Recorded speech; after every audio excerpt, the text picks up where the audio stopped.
కూరగాయలు, ఆకులు, ఆకుకూరలు, ఆవులు, మేకలు తింటాయండి. మేము తినము అనే పేషెంట్స్ మాకు చాలామంది ఉన్నారండి.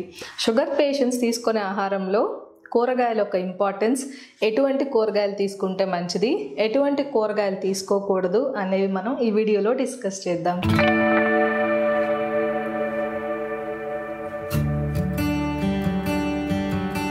హాయ్, నేను doctor Deepti Kareti, immense clinics నుండి. షుగర్ పేషెంట్స్ తీసుకునే ఆహారం మీదనే వాళ్ళ షుగర్ లెవెల్స్ అనేది చాలా వరకు ఆధారపడి ఉంటుందండి. కాబట్టి ఆహారం తీసుకునేటప్పుడు మన సౌత్ ఇండియన్స్ ప్లేట్ చూస్తే మొత్తం 80 to 90% మనం రైస్తో కానీ, లేకపోతే నార్త్ ఇండియన్స్ తీసుకుంటే చపాతీతో నింపేస్తారు.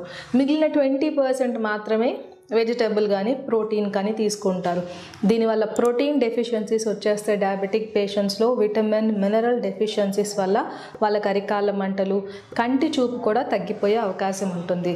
కాబట్టి healthy plate of a diabetic patient, అందులో 50% వరకు వెజిటబుల్స్ ఉండేలా చూసుకోండి. ఆ వెజిటబుల్స్ కూడా అన్ని కలర్స్, అంటే ఎర్రగా ఉండే టొమాటో, ఆరెంజ్గా ఉండే క్యారెట్, ఆకుపచ్చగా ఉండే క్యాప్సికమ్, బెండకాయ, దొండకాయ, బీరకాయలో ఫైబర్ ఎక్కువగా ఉండటం వల్ల డైజెస్టివ్ ప్రాబ్లమ్స్ రావు. కాన్స్టిపేషన్ వంటి సమస్యలు కూడా మనం నివారించుకోవచ్చు. ఈ వెజిటబుల్స్లో యాంటీ ఆక్సిడెంట్స్ దొరుకుతాయండి. దానివల్ల క్యాన్సర్ వంటి సమస్యలను కూడా నివారించుకోవచ్చు.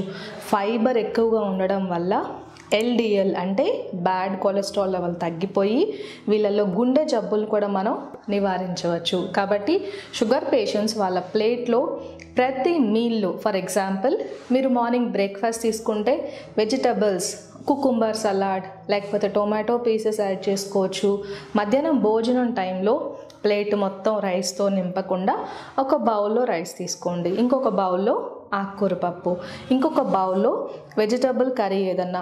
ఆ వెజిటబుల్ కూడా బాగా నూనెలో డీప్ ఫ్రై చేసేసుకుని తింటే మంచిది కాదు. తక్కువ ఆయిల్ వేసుకొని ఒక పులుసు కర్రీ లాంటిది తీసుకుంటే వెజిటబుల్స్లో ఉన్న న్యూట్రియంట్స్ అన్నీ కూడా శరీరానికి చాలా మేలు చేస్తాయి. ఇంకా దుంప జాతి కూరగాయలకు వస్తే పొటాటో అనేది హై గ్లైసిమిక్ ఇండెక్స్ ఫుడ్. ఇది కాంప్లెక్స్ కార్బోహైడ్రేట్స్ అయినా త్వరగా డైజెస్ట్ అయిపోయి షుగర్ లెవెల్స్ని పెంచేస్తుంది.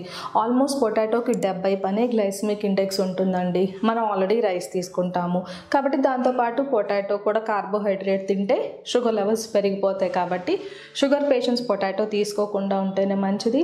మాకు చాలా ఇష్టం అండి, మేము అసలు తినకుండా ఉండలేమంటే వారానికి ఒకసారి మాత్రమే, అది కూడా 2-3 పీసెస్ తీసుకుని లిమిట్ చేస్తే మంచిది. దుంప జాతికి చెందిన ఇంకొక కూరగాయ beetroot glycemic index medium glycemic index, అంటే త్వరగా షుగర్ లెవెల్స్ని పెంచదు. కానీ లిమిటెడ్ క్వాంటిటీలో డయాబెటిక్ పేషెంట్స్ తీసుకుంటే ఇందులో ఉన్న విటమిన్స్, మినరల్స్ వల్ల వీళ్ళకి బీపీ తగ్గే అవకాశాలు ఉంటాయి.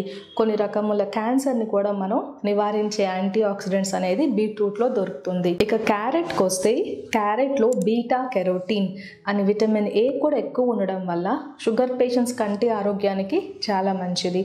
కానీ క్యారెట్ని ఎక్కువ ఫ్రై చేసి తినకుండా జస్ట్ క్లీన్ చేసుకొని రా క్యారెట్ మాత్రమే తీసుకుంటే ఇందులో ఉన్న న్యూట్రియంట్స్ వల్ల డయాబెటిక్ పేషెంట్స్ హెల్త్కి చాలా బెనిఫిషియల్గా ఉంటుంది. కాబట్టి డయాబెటిక్ పేషెంట్స్ ప్రతి మీల్, అంటే బ్రేక్ఫాస్ట్, లంచ్, డిన్నర్లో కూడా వెజిటబుల్స్ రెగ్యులర్గా తీసుకోవడం వల్ల ఈ ఫుడ్ ఒక గ్లైసిమిక్ ఇండెక్స్ తగ్గిపోయి షుగర్ లెవెల్స్ త్వరగా పెరగకుండా ఉంటాయి. ఆకుకూరల్లో పాటు ఉండే ఫైబర్, కాల్షియం, మినరల్స్ వల్ల డయాబెటిక్ పేషెంట్స్లో బోన్ హెల్త్ కూడా ఇంప్రూవ్ అయిపోయి ఫ్రాక్చర్స్ అటువంటి సమస్యలు కూడా మనం నివారించుకోవచ్చు. కాబట్టి మీకు షుగర్ వ్యాధి ఉంటే మీ ప్లేట్లో 50% వెజిటబుల్స్ ఉంచుకోండి, 25% మాత్రమే కార్బోహైడ్రేట్, ఇంకొక 25% ప్రోటీన్, అంటే ప్లాంట్ ప్రోటీన్స్ అయితే మంచిది. పల్సెస్, లెగ్యూమ్స్ వీటన్నిటిలో ఉండేది ప్లాంట్ ప్రోటీన్స్. ఇలా మీ ప్లేట్ హెల్దీగా పెట్టుకుంటే షుగర్ వ్యాధిని ఈజీగా కంట్రోల్ చేయొచ్చు. మీకు ఎటువంటి కాంప్లికేషన్స్ కూడా రాకుండా ఉంటాయి.